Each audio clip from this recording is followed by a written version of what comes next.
আসসালামু আলাইকুম ওয়া রাহমাতুল্লাহি ওয়া বারাকাতুহু। সব সময় চেষ্টা করবেন, আমরা যে কোনো জায়গাতে যাই না কেন আমাদের কিন্তু নম্রতার দরকার রয়েছে। আমরা যদি কোথাও যাই, তাহলে আমরা যদি চেয়ারটা আমরা নির্বাচন করতে না পারি, তাহলে কিন্তু আমাদের চেয়ারের মূল্য থাকবে না।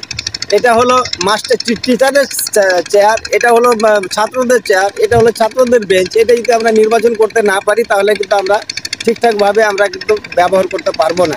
তো যাই হোক, আমাদের সর্বপ্রথম রয়েছে আমাদের শিক্ষা, আমাদের নম্রতা। আমরা যতদূর পারবো আর নম্রতা বজায় রেখে যদি আমরা চলতে পারি, তাহলে যে কোনো জায়গাতে কিন্তু আমরা স্থান পাবো। তো যাই হোক, আপনাদের কাছে আমার ভীষণ অনুরোধ, চেষ্টা করবেন। তো সব চাইতে আমরা যেখানে যাই না কেন, সব চাইতে আসল জায়গা হচ্ছে আমাদের নামাজ যে আল্লাহর দরবারে আমরা দাঁড়াবো, চেষ্টা করতে হবে আমাদের নম্রতা বজায় রাখা। আমাদের ভিতরে যদি ভয় না থাকে, নম্রতা না থাকে, তাহলে আমাদের কিন্তু ইবাদত কবুল হবে না। তো চেষ্টা করবেন সব সবাই ভয় নিয়ে আল্লাহর দরবারে, আল্লাহর খাতাতে হাজিরে লাগাতে হবে। আল্লাহর দরবার কোনটা? সেটা হলো মসজিদ। আমরাকে আল্লাহর ইবাদত করতে হবে, যেখানেই করুন না কেন, কিন্তু ইবাদত করতে হবে। আমাদের 5 ওয়াক্ত নামাজ কিন্তু ফরজ।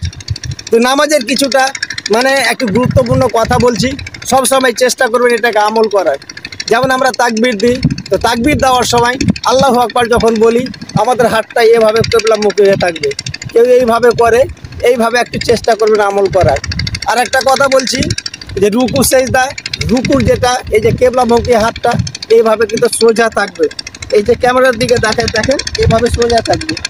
তো যাই হোক, এটা হলো যখন আমরা সালাম ফিরাবো, তাই যে 3টা জিনিস আমি বলছি, রুকু বললাম, তাকবীর বললাম, এবার সালামের কথাটা বলছি। সব সময় সালামটা সঠিক করার চেষ্টা করবেন। যেমন ধরেন, আসসালামু আলাইকুম ওয়া রাহমাতুল্লাহ, এটা বলে শেষ করবেন, কাজ পর্যন্ত দেখবেন এইটা পর্যন্ত। আবার আসসালামু আলাইকুম ওয়া রাহমাতুল্লাহ, এই কাজ পর্যন্ত, এটা পর্যন্ত দেখবেন। আবার এটা যখন শেষ হয়ে যাবে, এই যে আবার কিবলামুখী, আসসালামু আলাইকুম ওয়া রাহমাতুল্লাহ, কাজ পর্যন্ত দেখবেন। এটা আবার সিধা হতে হবে, কিবলামুখী হতে হবে, আসসালামু আলাইকুম ওয়া রাহমাতুল্লাহ। এই যে সালামটা আমাদের নিয়ম, দোয়া করার নিয়মটা কিন্তু খুব গুরুত্বপূর্ণ। সব সময় চেষ্টা করবেন সিনার ওপরে হাতটা থাকবে, হাতের দিকে লক্ষ্য থাকবে, 1 ইঞ্চি ফাঁকটা থাকবে। এই ফাঁকটা রেখে দোয়াটা করবেন। কাউকে দেখি আবার এভাবে করে দেয়, এভাবে করে দেয়, এইভাবে করে দেয়, এটা কিন্তু নিয়ম না।